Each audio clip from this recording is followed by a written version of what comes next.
चलिए, good morning students. आज हम लोग अपने क्लास के इस पैथन ट्यूटोरियल में फिर से कंटिन्यूज आगे बढ़ते हैं।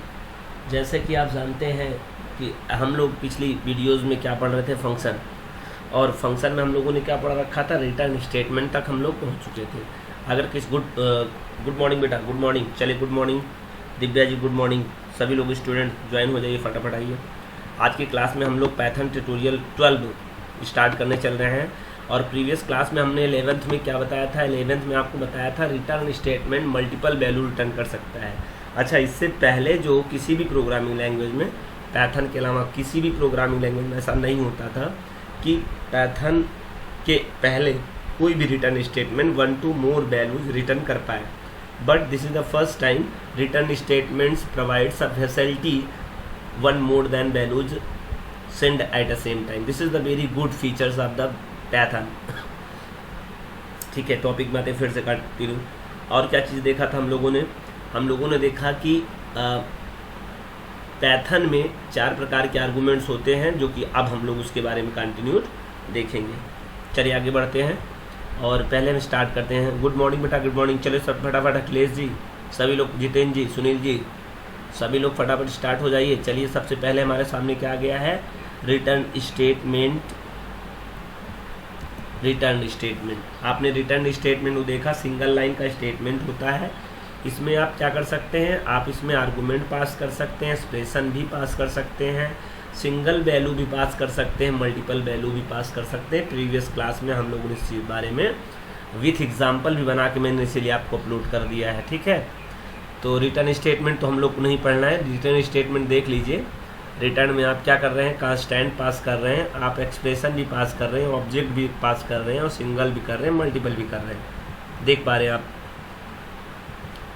ये 3-4 तरीके से बताया गया है। आप इसमें देख लीजिए, रिटर्न 50 डायरेक्ट आप विदाउट पैराथेंसिस भी पास कर सकते हैं, रिटर्न पैराथेंसिस भी लगा सकते हैं, एक्सप्रेशन भी कर सकते हैं ऑब्जेक्ट का, डायरेक्ट सिंगल ऑब्जेक्ट भी भेज सकते हैं, मल्टीपल ऑब्जेक्ट भी भेज सकते हैं, कांस्टेंट टाइप का या ऑब्जेक्ट टाइप का, दोनों वही मतलब है। कांस्टेंट है और क्या है, ऑब्जेक्ट है।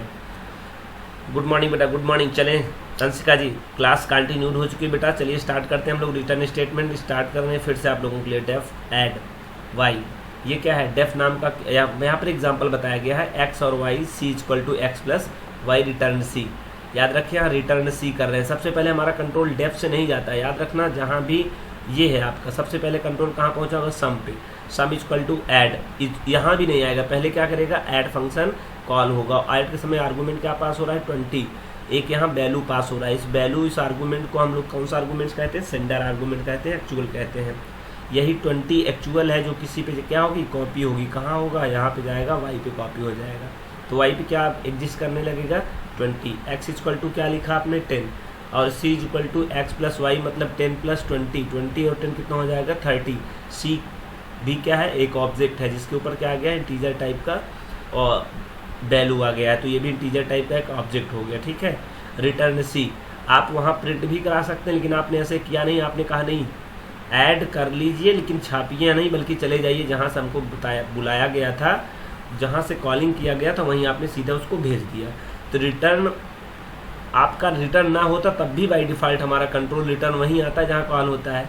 लेकिन रिटर्न का सर क्यों यूज़ करते हैं, कोई स्टूडेंट ये ध्यान दीजिए, जया जी, इस बात का ख्याल रख लीजिए कि रिटर्न जो स्टेटमेंट होता है, ये कंट्रोल को रिटर्न तो करता ही करता है। लेकिन आप ये क्वेश्चन अगर हो कि रिटर्न स्टेटमेंट नहीं होगा तो हमारा कंट्रोल रिटर्न ही नहीं होगा, तो बिल्कुल गलत आप समझ रहे हैं। रिटर्न स्टेटमेंट का यूज तब किया करते हैं जब हम लोग रिटर्न के टाइम कोई वैल्यू भी यहाँ से रिसीव करते हैं, मतलब देते हैं, फॉरवर्ड करते हैं, तब तो वहाँ रिटर्न का मतलब है। नहीं, ये बाय डिफ़ॉल्ट पीवीएम की क्वालिटी है, ऑटोमेटिकली कंट्रोल वहाँ से वापस लौट आता है खुद ही।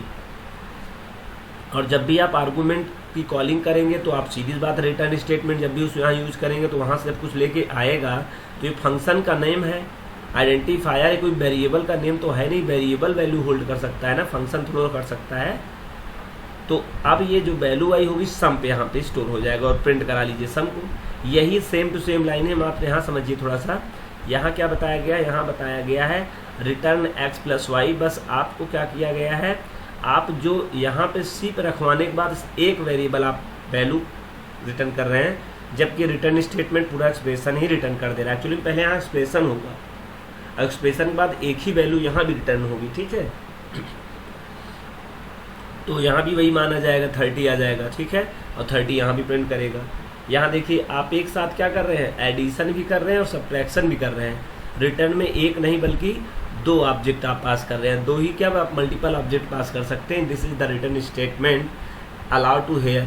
इससे पहले फिर मैं बता दूं, यही क्वेश्चन अगर C++ जावा में अगर कोई पूछ ले क्या रिटर्न स्टेटमेंट एक बार में मल्टीपल वैल्यू रिटर्न कर सकता है, तो आंसर होगा नो। लेकिन पैथन में यही देखिए यस हो गया, ठीक है। एक बार में एक भी भेज सकते हैं, एक बार में मल्टीपल भी भेज सकते हैं, ठीक, कोई बात नहीं। आगे चलते हैं, हालांकि प्रीवियस क्लास थी बेटा, आगे चलते हैं हम लोग अपने टॉपिक पे, नेस्टेड फंक्शन। आपको पता है कि जब हम लोग इफ़ के अंदर दूसरा इफ़ लगा देते थे तो नेस्टेड इफ़ कहते थे, और अगर हम लोग फॉर के अंदर लूप के अंदर दूसरा लूप लगा देते हैं तो वो क्या होता है, वो दूसरा नेस्टेड फॉर लूप होता है। आज क्या बात हुई है, आज फंक्शन के अंदर जस्ट फिर एक फंक्शन बनेगा कॉल्ड फंक्शन। मतलब जब कभी किसी एक डेफिनीशन फंक्शन में जस्ट उसके अंदर फिर से एक डेफिनीशन हो जाए तो हम लोग उसे नेस्टेड फंक्शन कहते हैं। याद रखना सभी स्टूडेंट। हाँ जी, खुशी मोदनवाल जी बिल्कुल सही कह रहे हैं आप बेटा, खुशी जी बिल्कुल सही कह रहे हैं sir, this is not possible. हाँ जी, आपका कहना बिल्कुल सही है, I admit my mistake but here allow. याद रखना शालिनी जी, वर्षा जी और जो भी पुराने स्टूडेंट्स हैं मेरे, जो दोनों C++ जावा पढ़ के आए हैं, उनको कन्फ्यूजन होगी बेटा। कभी भी डेफिनीशन के अंदर हम डेफिनीशन नहीं कर सकते हैं, ठीक है, लेकिन पैथन ने ये भी अलाउ होता है करने को, तो रिटर्न स्टेटमेंट भी मल्टीपल नहीं कर सकते थे बेटा।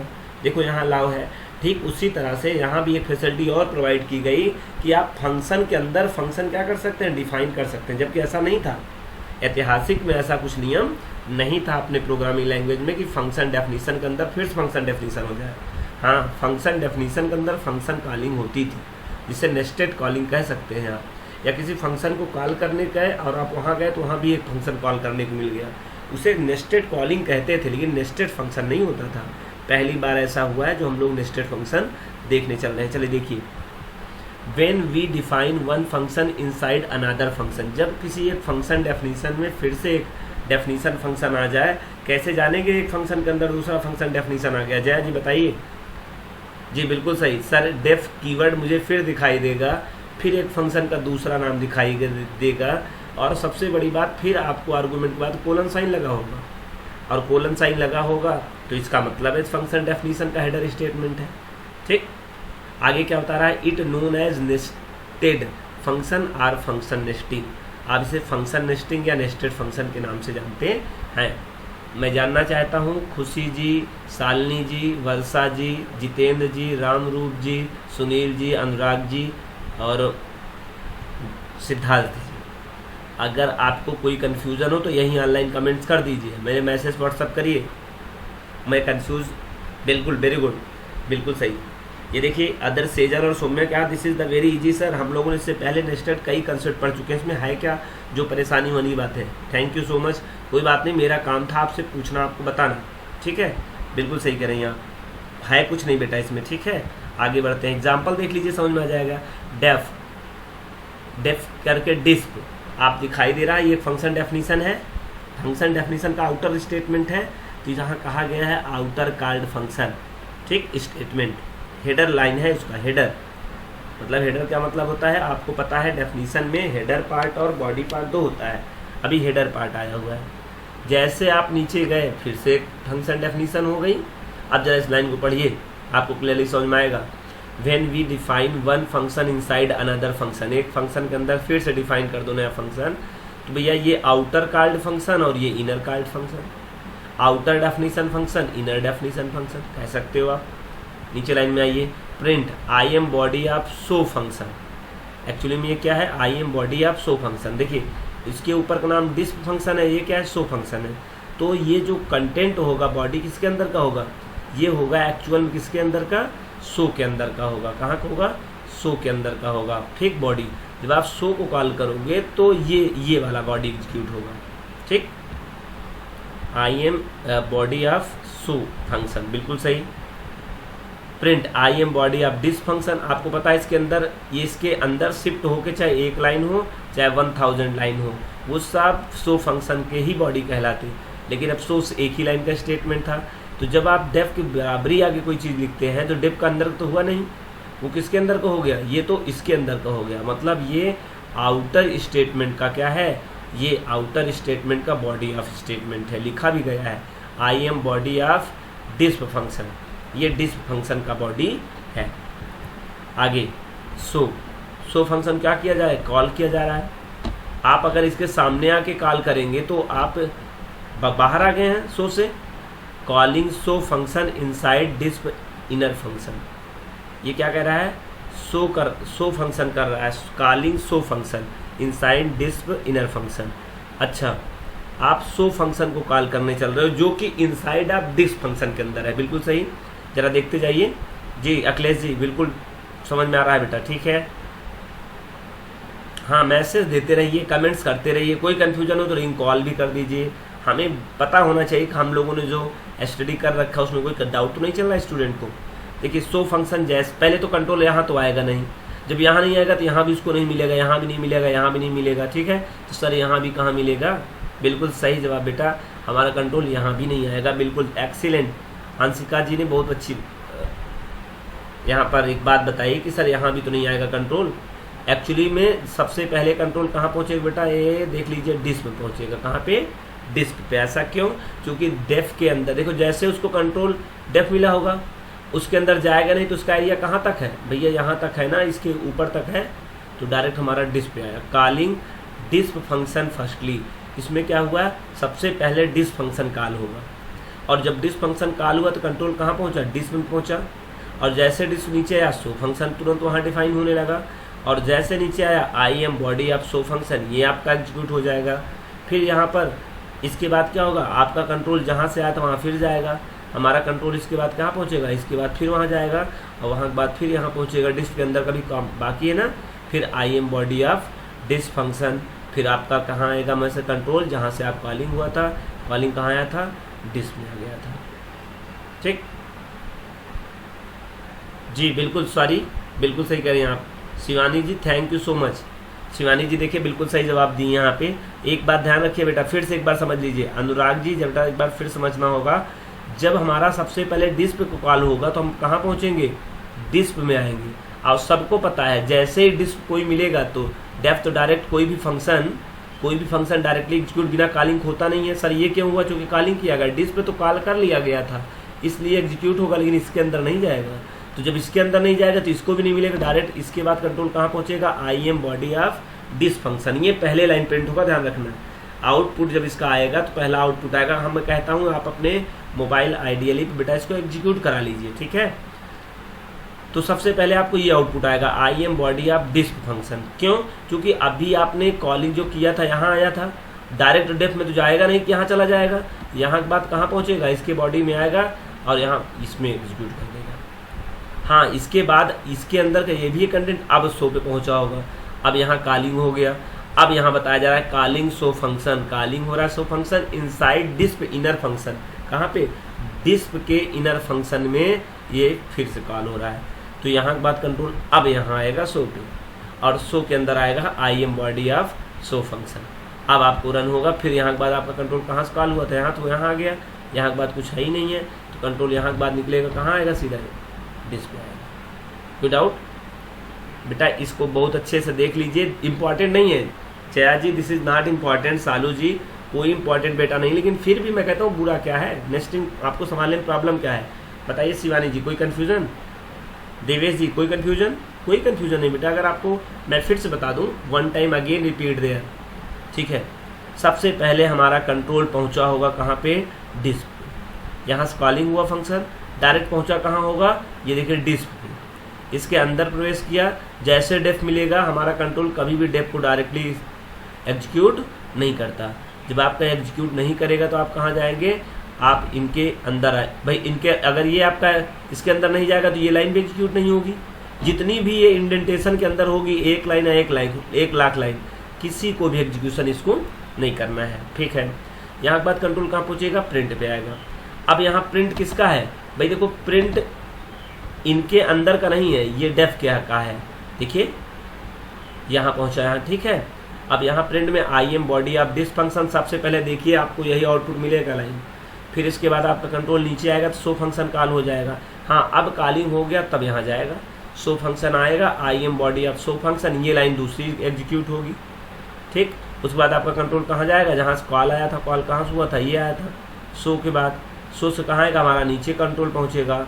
ठीक, और नीचे कुछ है ही नहीं, शो के बाद डायरेक्ट फिर से क्या होगा, ट्रांसफ़र होगा आपका कंट्रोल, और कहाँ चलेगा, आएगा डिस्क पे, और इसी से आप बाहर चले जाएंगे। तो आउटपुट में आपको देखिएगा पहली line I am body of disk function, फिर आपको मैसेज आएगा I am body of show function. इस प्रोग्राम को रन करा लीजिए, बहुत ईजी प्रोग्राम है, कुछ भी इसी तरह प्रोग्राम कर लीजिएगा। Nested function is not important, is only 20% can be necessary for your examination. But आप एक प्रोग्रामर हैं, आप एक आने वाले समय में सॉफ्टवेयर इंजीनियर बनना चाहते हैं, तो आपका कन्फर्मेशन होना चाहिए, क्लियरेंस, भले सब्जेक्टिव हो या ना हो। आगे बढ़ जाएं, चलिए। Pass a function as a parameter. लो, एक नई बात और देखिए, एक और नई बात देखिएगा, परेशान नहीं है। This is also not important for your examination but this is necessary for a Python programmers के लिए जानना जरूरी है, एग्जाम के भले जरूरी नहीं है। मैं कहता हूँ कुछ भी नहीं है, आप पहले बात को समझिए। जया जी बिल्कुल आसान है बेटा। क्या है, फंक्शन के अंदर हम लोग कॉल करते समय आर्गूमेंट तो पास करते ही करते हैं, या हम लिस्ट टाइप का आर्गूमेंट पास कर दें, या कोई मतलब ऑब्जेक्ट, मतलब कोई टाइप का ऑब्जेक्ट पास कर सकते हैं।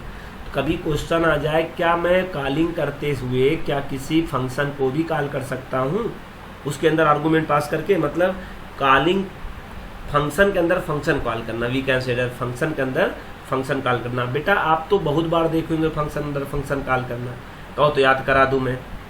जय जी बताइए, याद कर बताइए, कहाँ आपने देखा था फंक्शन के अंदर फंक्शन कहीं कॉल किए हो?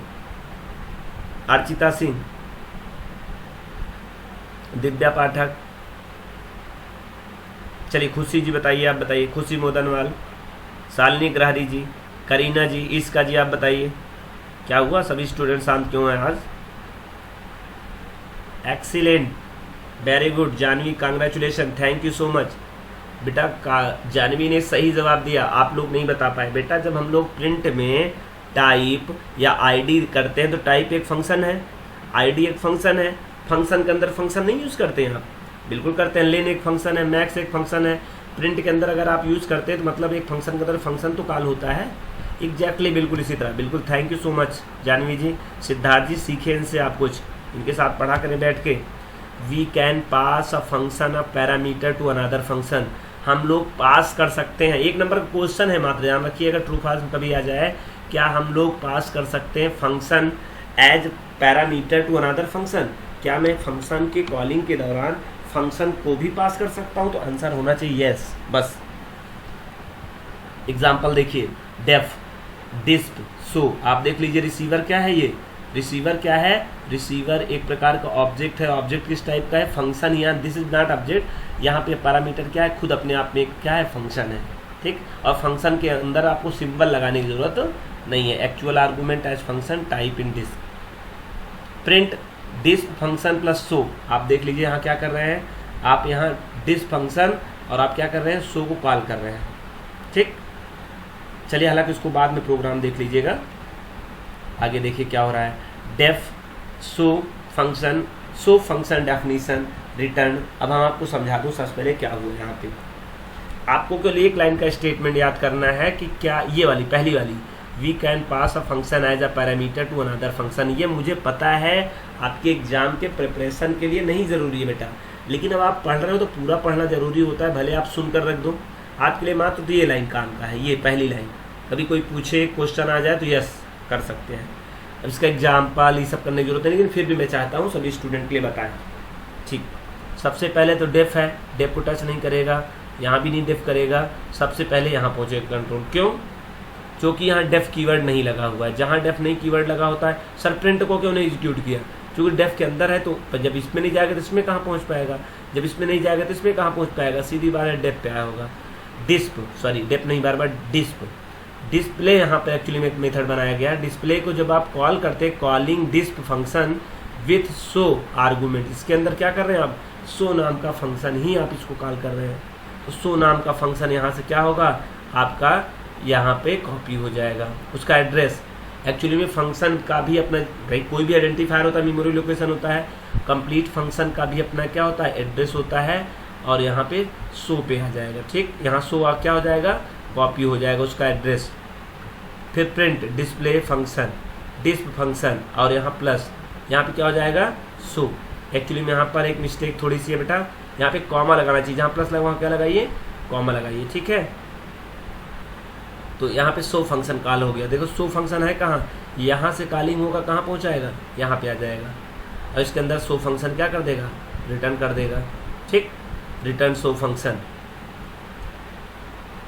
तो यहाँ पे एक कमी बेटा है, जब आप यहाँ कॉल कर रहे थे इसको, ये तो यहाँ रिसीवर रखना चाहिए था आपको। एक थोड़ी सी मिस्टेक है, मैं कहता हूँ आप इस प्रोग्राम को ना समझें, बाकी समझा तो मैंने सब दिया है, केवल आपको ये लाइन देखना है कि we can pass a function, हम लोग किसी फंक्शन के अंदर पास कर सकते हैं डायरेक्ट फंक्शन भी as a like of arguments मान के। कोई डाउट? चले फिर आगे चलते हैं। हाँ, यह मात्र एक लाइन की बात है बस, इससे पहले वाला और ये वाला इस आपके लिए नहीं है, केवल आप सुन लीजिए बस। फंक्शन रिटर्न्स अनदर फंक्शन, ये भी आपके लिए इंपॉर्टेंट नहीं, लेकिन फिर भी आप एक नंबर क्वेश्चन तैयार रखिए कि function returns another function direct return. जब मैं कॉलिंग करते समय, ध्यान दीजिए, अभी मैंने प्रीवियस स्लाइड में पढ़ा, कॉलिंग करते समय यदि मैं कॉलिंग के दौरान मैं अगर पास कर सकता हूँ किसी फंक्शन से दूसरे फंक्शन को फंक्शन डायरेक्ट, तो हम रिटर्न क्यों नहीं करा सकते हैं? आपको वही पता ही है, जो कॉलिंग होता है वही रिटर्न उसका क्या करता है, रिटर्न भी उसी का काम करता है। तो जैसे आप कॉलिंग करते समय डायरेक्ट किसी फंक्शन को एज आर्गूमेंट बना के पास कर दे रहे थे, वहाँ रिसीव हो जा रहा था, ठीक उसी तरह से यहाँ पर भी आप क्या कर सकते हैं, आप रिटर्न कर सकते हैं डायरेक्ट फंक्शन को भी, और वो फंक्शन आगे कहीं पे क्या हो जाएगा, रिसीव हो जाएगा। अब function can return another function. ठीक, example def display outer card function, ये आउटर ये 2 बार लिखा है बेटा, यहाँ ध्यान रखना, this is the inner, this is not outer, inner card function return show, वही एग्जाम्पल जो अभी एग्जैक्टली मैंने दिया था, जरा देख लीजिए, ध्यान से देखिए। यहाँ पे रिटर्न क्या कर रहा है, शो, यहाँ शो नाम का क्या है, फंक्शन है, ये देखिए शो नाम के फंक्शन को क्या किया जा रहा है, रिटर्न किया जा रहा है। ठीक, और जब आप रिटर्न कर रहे हैं तो याद रखिए, ये देखिए किसी एक वेरिएबल पे क्या है, वो स्टोर है। एक्चुअली में है क्या, ये RSH क्या होगा, अगर जिस टाइप का मेथड होता है उसी टाइप का क्या होता है, वैल्यू भी हो जाता है, मतलब ये भी फंक्शन टाइप का हो जाएगा RSH नाम का। ठीक, तो सबसे पहले डिस फंक्शन कॉल होगा, तो डिस फंक्शन यहाँ पहुँचेगा कंट्रोल, फिर यहाँ तो जाएगा नहीं, कार्ड फंक्शन हमारा कंट्रोल कभी जाता नहीं है। डिस में रिटर्न शो फंक्शन, वहाँ से रिटर्न क्या किया गया होगा, शो फंक्शन किया गया होगा, हम तुरंत क्या किए होंगे, शो फंक्शन से वहाँ से आए होंगे और कहाँ पहुँचा है, ये RSH पे शो फंक्शन को कंटेंट लिखा हुआ है, यहाँ क्या हुआ, कॉपी हो गया, और फिर क्या हुआ, फिर आप नीचे आते हैं और क्या हुआ, प्रिंट, आप प्रिंट RSH फिर कॉल कर लेते हैं इसको, RSH को। जब आप RSH को कॉल करते हैं, शो फंक्शन RSH फंक्शन क्या है, अच्छा प्रिंट RSH को आप प्रिंट कर दे रहे हैं बेटा। ठीक है, कुल मिला के मैं ये कहना चाहता हूँ बेटा, function return another function, function के अंदर भी आपको मात्र क्या देखना बेटा, ये लाइन देखना, ध्यान दीजिए, सॉरी ये केवल आपको लाइन समझना है कि रिटर्न में आप क्या कर सकते हैं, आप पूरा फंक्शन भी रिटर्न करा सकते हैं, कोई प्रॉब्लम नहीं है। देखो रिटर्न शो, ठीक, यहाँ भी देख लीजिए, ये रिटर्न SH, यहाँ पे क्या है, ठीक, ये रिटर्न शो फंक्शन। यहाँ पे एक्चुअली क्या हुआ है ना, यहाँ पे आपको रिटर्न के बाद शो फंक्शन लिखना नहीं था बेटा, this is the mistake of typing. यहाँ पे ये चीज़ आपको लिखना है, शो केवल, ये फंक्शन क्यों लगा दिया। उसी तरह यहाँ भी थोड़ा सा मिस्टेक है। ठीक है, मैंने आपको बताया 2-3 चीज़ें, जो मैं फंक्शन में बहुत डीप में जा रहा हूँ बेटा, आपके टॉपिक का नहीं है, बस सुन लेना है। बस सुन लेने का मतलब क्या, जो इससे पहले मैंने 2 स्लाइड बताया और ये बताया, बस ये क्वेश्चन समझ लीजिए आप, आपके दिमाग को होना चाहिए कि function can return another function S। ठीक, और कॉलिंग करते समय मैं किसी भी फंक्शन को भी पास कर सकता हूँ S। रिटर्न स्टेटमेंट एक से ज़्यादा वैल्यू को भी रिटर्न करता है S। बस ये जो बातें आज की क्लास में चल रही हैं, वो मैं सोच रहा हूँ कि आपको बताऊँ तो पूरा बता दूँ। ठीक है, आपको आइडिया तो अगर ये बात हम नहीं बताता तो आप कंफ्यूज रह जाते, तो इसलिए मैं बता रहा हूँ आप सभी को। एक्चुअल एंड फॉर्मल आर्गूमेंट्स मैं चाहता हूँ मैं इसको पढ़ाऊँ, इससे पहले मैं खुद आपसे पूछूँ क्या होता है एक्चुअल आर्गूमेंट्स। ठीक है, लिखे फटाफट लिखे। एक्चुअल आर्गूमेंट क्या होता है? एक्चुअल आर्गूमेंट वो आर्गूमेंट होता है जो कॉलिंग के दौरान पास किया जाता है। बिल्कुल सही जवाब बेटा। फॉर्मल आर्गूमेंट क्या होते हैं? जो रिसीव करते हैं इसको, मतलब जो ये एक्चुअल को रिसीव करेंगे, जो ये एक्चुअल फंक्शन को रिसीव करेंगे, वो कैसे कहलाएंगे? वो कहलाएंगे फॉर्मल आर्गूमेंट कहलाएंगे। ठीक, अच्छा और क्या है एक्चुअल आर्गूमेंट? आप बताइए, प्लीज गिव मी आंसर। चलिए दिव्या पाठक जी आप बताइए क्या आंसर आएगा बेटा इसका एक्चुअल में, और बताइए क्या खास बात होता है। एक्चुअल जो होगा वो कांस्टेंट भी भेज सकते हैं और वेरिएबल भी, मतलब एज ऑब्जेक्ट भी पास करते हैं। बिल्कुल सही जवाब। एक्चुअल में तो ठीक है। फॉर्मल में केवल और केवल ऑलवेज क्या हो सकता है? एज ऑब्जेक्ट रिसीव कर सकता है, मतलब वहाँ वेरिएबल नेम हो सकता है, वहाँ पर कांस्टेंट नेवर कभी नहीं हो सकता। बिल्कुल सही जवाब। एक डिफरेंस ये लिखते भी जाइए भाई। पहला डिफरेंस क्या है? Actual function, actual arguments is arguments which are pass in calling time. पहला formal argument is arguments which are receiving in called function statement, called function के स्टेटमेंट में जहाँ यूज होते हैं। ठीक है। दूसरा, actual function can be passed as a constant type value or an object name, but formal arguments only can present object name, never constant value. ठीक, अच्छा ये भी बात है। और बताइए, actual arguments is a independent arguments. बिल्कुल सही, वो किसी पे आश्रित नहीं है। But formal argument is a dependent arguments. बिल्कुल सही, वो किसके ऊपर डिपेंड है? वो एक्चुअल के ऊपर डिपेंड है। ठीक है। Formal argument and actual arguments object name can be change. Formal का जो नाम होगा, जो एक्चुअल का आर्गूमेंट नेम होगा, ऑब्जेक्ट का नेम होगा, वो चेंज हो सकता है। ठीक है, लेकिन याद रखना हर केस नहीं। हम लोग देखेंगे आर्गूमेंट्स कई प्रकार के होते हैं, उसमें ये बात लागू नहीं होगी, लेकिन मोस्टली कहा जा रहा है। बिल्कुल सही। अच्छा, और एक्चुअल और फॉर्मल आर्गूमेंट बताइए। एक्चुअल आर्गूमेंट और फॉर्मल आर्गूमेंट में क्या अंतर है? चलिए मैं चाहता हूँ कि आप आगे बढ़िए, स्लाइड के हिसाब से देखते हैं क्या होता है। बाकी तो आपकी कॉपी में लिखा हुआ है। फॉर्मल आर्गूमेंट क्या होता है? Formal argument function definition parameters are called a formal argument. मतलब फॉर्मल आर्गूमेंट क्या होता है? फंक्शन के डेफिनेशन के समय जो आप पैरामीटर्स यूज़ करते हैं कॉल्ड फंक्शन के अंदर, उसे हम लोग फॉर्मल आर्गूमेंट कहते हैं। एक्चुअल आर्गूमेंट क्या होता है? Function call arguments are actual arguments. Function call arguments, यहाँ पे फंक्शन कॉलिंग आर्गूमेंट्स लिखना चाहिए। फंक्शन कॉलिंग आर्गूमेंट्स को हम लोग क्या कहते हैं? एक्चुअल आर्गूमेंट्स कहते हैं। ठीक है। डेफ, अब यहाँ बहुत क्लियर समझ में आएगा। डेफ कीवर्ड है, ऐड फंक्शन नेम है, एक्स और वाई क्या है? पैरामीटर हैं, और इसी पैरामीटर को हम लोग क्या कहते हैं? फॉर्मल आर्गूमेंट भी कहते हैं, या इसी को हम लोग पैरामीटर के नाम से भी जानते हैं। चलिए आगे टॉपिक में यही बताया गया था। दूसरा डिफरेंस अभी तभी जब बता रहे थे अभी आपको, यहाँ पे कांस्टेंट सद्य होगा एक्स वाई, कभी 10 और 5 नहीं हो सकते। क्यों? क्योंकि रिसीवर है भैया, रिसीवर के लिए ऑलवेज वेरिएबल है, ऑब्जेक्ट होना चाहिए। रिसीवर कोई 5 थोड़ा हो पाएगा, 5 के ऊपर 5 असाइनमेंट ऑपरेटर 5 कभी नहीं हो पाएगा, क्योंकि 5 को 5 नहीं रख सकता है। a = 5, b = 5 ऐसा हो सकता है। तो ये a b क्या है? एज अ ऑब्जेक्ट है, तो ऑब्जेक्ट ही वैल्यू को होल्ड करते हैं, रिसीवर होते हैं। कांस्टेंट कहाँ होल्ड कर पाएगा? इसीलिए जब ये भी रिसीवर है एक्स वाई, तो सद्य क्या होंगे? ऑब्जेक्ट होंगे, कभी 10 और 15 नहीं होगा। आगे c = x + y। आप देखिए इसमें क्या किया जा रहा है, अभी इसको देखते हैं बाद में। यहाँ देखिए ऐड, यहाँ अच्छे समझिए, फॉर्मल आर्गूमेंट और ये क्या है? Actual argument. देख पा रहे हैं आप, formal argument object name x और ऑब्जेक्ट नेम y है, और ये इसकी अगर कोई कहे what is the cast of x and y, तो now declare before without sending the arguments. बिना इनके आप वहाँ पर उनकी साइज क्या बताएंगे? नन होगी, कुछ नहीं होगा उनका। क्यों?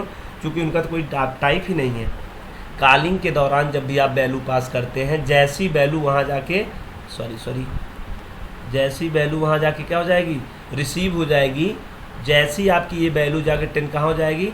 एक्स पे हो जाएगी। 20 कहाँ हो जाएगी? वाई पे हो जाएगी। इसीलिए इसे फॉर्मल या रिसीवल आर्गूमेंट कहते हैं। बात समझ में आया होगा?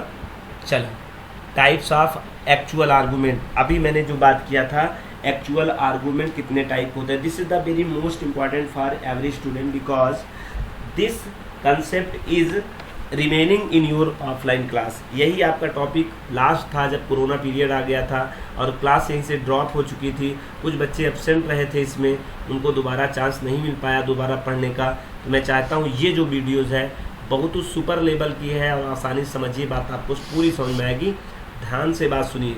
आज मैं देख लीजिए मेरे पढ़ाने की जो स्पीड है ना इतनी स्लोली है कि मैं चाहता हूँ, हमारे पास कल कमेंट्स आए थे सर आप पढ़ाते बहुत अच्छा है, हम अगर दिमाग लगाते हैं थोड़ा तो इतना जल्दी जल्दी बोल देते हैं, थोड़ा सा कोलाइजन हो जाता है। इसलिए मैंने कल से सोचा अगर आपका टाइम ख़राब होता है, एनर्जी ख़राब होता है ना, डाटा का भी आपका डाटा पैक भी ख़राब हो जाता है, हम दोनों लोगों का भी समय ख़राब होता है। अगर होता है दोनों लोग समय तो दोनों को समझ ज़्यादा अच्छा है, परफेक्टली वर्क करना चाहिए। इसलिए आज हम अपने स्पीड में क्या कर रहे हैं, थोड़ा सा स्लोली कर रहे हैं। आप देख पा रहे हैं 4 प्रकार के आर्गूमेंट्स होते हैं। मैं चाहूँगा आप बताइए पहले, Ranu ji please give me answer, how many types of actual arguments. चले फटाएं फटाफट, बिल्कुल सही बिल्कुल सही बिल्कुल सही बिल्कुल सही। भाई मैं बोल नहीं सकता हूँ क्योंकि सुनकर वो दूसरा बता देगा। दिव्या जी आप बताइए, Divya Pathak ji, but how many types of actual arguments in Python. Python में कितने प्रकार के होते हैं बेटा एक्चुअल आर्गूमेंट्स। जी जी जी बिल्कुल, एक आपका गलत है बेटा और सब सही है। सालू जी बताइए, सालू जी बताएं, लेट कर रही हैं। अंशिका जी आप बताइए, very good very good very good very good, सही है। मैं चाहता हूँ अब सब लोग जब यहाँ पर डिस्प्ले दिखेगा तो अपने अपने साउंड से स्पीड से ज़रूर बोल के पढ़ा करें घर पे। पोजिशनल आर्गूमेंट्स, पोजिशनल आर्गूमेंट्स, इसी का एक नाम और आर्गूमेंट्स है, बताएगा कोई कौन सा है। चलिए मैं आगे बढ़ रहा हूँ, सोचते रहिए कौन सा है पोजिशनल आर्गूमेंट को और क्या कहते हैं। चलिए दूसरा कीवर्ड आर्गूमेंट्स, कौन सा, कीवर्ड्स आर्गूमेंट्स, पोजिशनल आर्गूमेंट्स। दूसरा क्या, कीवर्ड्स आर्गूमेंट। बिल्कुल सही जवाब दिया सौम्या जी ने। सर पोजिशनल आर्गूमेंट्स को हम लोग क्या कहते हैं, कौन सा आर्गूमेंट्स कहते हैं। नहीं नहीं बेटा गड़बड़ है, नहीं सर मैं बताऊं क्या। हाँ जी बताइए, करीना जी बताइए क्या होता है। रेफरेंशियल आर्गूमेंट्स भी कहा जाता है, बिल्कुल सही जवाब। जी हाँ बिल्कुल सही, आपने कमेंट्स किया है कि सर पोजिशनल आर्गूमेंट्स को क्या कहते हैं हम लोग, रेफरेंशियल आर्गूमेंट भी कहते हैं। ठीक है, रेफरेंशियल आर्गूमेंट्स, ठीक है, रेफरेंशियल आर्गूमेंट भी कहते हैं, इसे हम लोग पोजिशनल आर्गूमेंट्स कहते हैं। और नेसेसरी से संबंधित है भाई, नेसेसरी से संबंधित भी एक चीज़ इसे कहा जाता है, पोजिशनल आर्गूमेंट्स कहते हैं। रिक्वायर्ड, नेसेसरी मतलब रिक्वायर्ड, बिल्कुल बिल्कुल सही करें करीना जी। इसका जी ने भी एक जवाब दिया सर, क्या होता है पोजिशनल आर्गूमेंट्स के साथ साथ इसे हम लोग क्या कहते हैं, रिक्वायर आर्गूमेंट्स। ठीक, और यही रिक्वायर आर्गूमेंट्स या पोजिशनल आर्गूमेंट्स अलग अलग 4 प्रकार के हो सकते हैं जो हम आगे डिक्टो करेंगे। चलिए तीसरा तरह का आर्गूमेंट देखिए, डिफॉल्ट आर्गूमेंट्स। चौथा कौन, वेरिएबल लेंथ आर्गूमेंट्स। एक बार सभी लोग पढ़िए अपने स्क्रीन पर पॉज करके, पोजिशनल आर्गूमेंट्स या require arguments, keyword arguments, default arguments, variable length arguments. मैं आपको बता दूं यहीं पर 1 बाय 1 पढ़ने चल रहा हूं। ये जो पोजिशनल आर्गूमेंट्स होता है ना, या इसे हम लोग बोल रहे हैं कि रिक्वायर आर्गूमेंट, ये 4 प्रकार के हम लोग इसको कर सकते हैं। With argument with return value, with argument no return value, with argument with return type value, no argument no return type value. हम ये 4 प्रकार के पोजिशनल आर्गूमेंट या हम लोग इनको बना सकते हैं। तो हम आप पैथन वाला को बात नहीं बताइए, पैथन में मात्र 4 प्रकार का आर्गूमेंट दिए गए हैं। चलिए 1 बाय 1 आगे चलते हैं। कीवर्ड वेरिएबल लेंथ आर्गूमेंट्स, अच्छा 5 प्रकार के होते हैं क्या भाई, 4 ही प्रकार के होते हैं। Keywords variable length arguments, actually में सही है बेटा। एक्चुअली में क्या कहते हैं ना, ये वेरिएबल लेंथ आर्गूमेंट्स का पूरा नाम क्या है, कीवर्ड्स वेरिएबल लेंथ आर्गूमेंट्स। 4 ही हैं, पोजिशनल या required arguments, keyword arguments, default arguments, keyword variable length arguments. 4 types provide the Python given and some actual arguments, positional arguments are required arguments, keyword argument, default arguments, keyword variable length arguments। हाँ जी ठीक है, slowly ठीक है। Comment आ रहे हैं sir slowly, फिर से भाग गए आप, कोई बात नहीं, फिर रुक जाते हैं भाई। पोजिशनल आर्गूमेंट्स, पोजिशनल बेटा मैं जब भी चलाऊँ आपके हिसाब से चलाऊँ, स्टूडेंट के हिसाब से चलने वाले सर का नाम लक्ष्मण सर। जी शिवानी जी समझ रही ना, सर जो स्टूडेंट्स चाहते हैं सर वैसे ही करते हैं, और मुझे क्या करना है, मुझे तो पढ़ाना है ना, पढ़ना तो आपको है, तो आपको जैसे सुना है मुझे वैसे पढ़ाना है, ठीक है। पोजिशनल आर्गूमेंट्स के बारे में हम पढ़ते हैं हम लोग। दीज आर्गूमेंट्स, इस तरह के आर्गूमेंट्स, ये arguments are passed to function in correct positional order. भाई इसका नाम पोजिशनल आर्गूमेंट्स क्या हुआ कि पोजीशन से मतलब है, ठीक है। The number of arguments and their position, यहाँ नंबर ऑफ आर्गूमेंट को ध्यान रखिएगा, नंबर ऑफ आर्गूमेंट को ही रिक्वायर्ड आर्गूमेंट का शब्द आया है यहाँ से, कितनी जरूरत होगी, नंबर ऑफ आर्गूमेंट्स मतलब रिक्वायर्ड, एंड दियर पोजीशंस मतलब इनका position, if the function definition should be equal to the number and position of the arguments in the function call. याद रखना सौम्या जी, जब आप फंक्शन की कॉल कर रही हो, फंक्शन की कॉलिंग चल रही हो, ठीक है, फंक्शन के कॉलिंग के दौरान आपको जितने भी आर्गूमेंट पास करने हैं, इस बात का ध्यान रखना है कि वहाँ पे कॉल्ड फंक्शन में जो पैरामीटर सेट किए गए हैं, आर्गूमेंट्स रखे गए हैं, वो how many and how position, कैसे पोजीशन पर हैं और कैसे लोकेशन पर हैं, कितने हैं, ये आपको पता होना बहुत इम्पोर्टेंट है, ठीक। जैसे आप घर में, जैसे आपके घर में कोई लोग जाते हैं तो आपको ये जानना, आप पूछे कितने लोग आएंगे, पहली बात पूछते हैं कितने लोग आते हैं, कितने लोग आएंगे, तो आपने बताया 5 लोग जाएंगे, तो आप इससे जान के क्या करते हैं, 5 लोगों की व्यवस्थाएं रखते हैं घर पे, सीट रखते हैं, खाने की व्यवस्थाएं रखते हैं 5 लोगों कम से कम, तो ठीक। और दूसरी बात क्या, कौन कौन आएंगे, मेल जेंट्स आएंगे या लेडीज़ आएंगे या कुछ बुजुर्ग लोग आएंगे, कुछ लोग ये भी जानकारी लिया करते हैं ना, क्योंकि उस हिसाब से भी कुछ न कुछ उनको मैनेज करना रहता है।